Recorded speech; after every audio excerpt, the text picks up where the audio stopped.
Les enfants font précocement des apprentissages de la vie quotidienne, en particulier du soin qu'on apporte à soi-même, comme par exemple s'habiller, enfiler ou enlever un vêtement.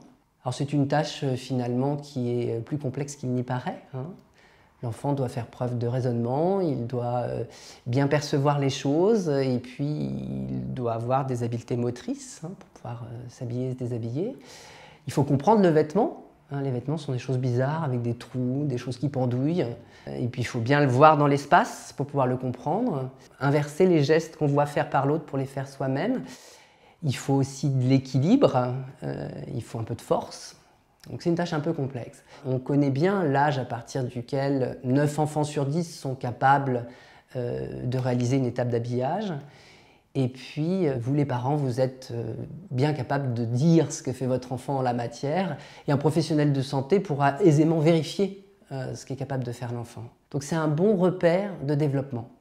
Alors si votre enfant n'est pas capable d'enlever un vêtement simple à 2 ans, de le remettre à 2 ans et demi, hein, comme une chaussette, un bonnet, s'il n'est pas capable d'enfiler un t-shirt à 3 ans et demi, ça ne veut pas dire que ça ne va pas.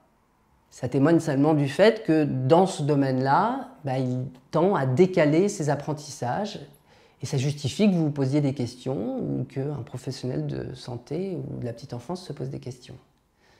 Alors dans ces conditions, on demande son avis au médecin de famille, à la puéricultrice de la PMI, au pédiatre, et il va examiner l'enfant pour essayer de voir s'il y a d'autres repères de développement qui se décalent chez votre enfant ou si c'est le seul. Et puis il va essayer aussi, en l'examinant, de comprendre ce qu'il met en difficulté dans cette tâche d'habillage. Ensuite, il pourra faire des propositions. La première pourra être de se donner un peu de temps et de voir ce qui se passe. Il y a des situations où c'est tout à fait légitime et où les choses peuvent rentrer dans l'ordre relativement rapidement au décours. Il pourra aussi faire des propositions pour stimuler le développement de votre enfant, des interventions, des actions précoces par vous ou par des professionnels du soin aux enfants. Et puis il pourrait aussi décider d'emblée que ça nécessite des explorations complémentaires pour mieux comprendre et mieux s'ajuster. Alors, il y a une situation un peu particulière qui pourrait justifier qu'il agisse un peu différemment ou qu'il vous réfère plus vite vers un professionnel plus expert du développement. C'est si votre enfant avait appris à s'habiller et puis que progressivement, il n'y arrive plus. Voilà. Ça, c'est une situation beaucoup plus rare, mais qui pourrait justifier d'une action différente de la part du médecin.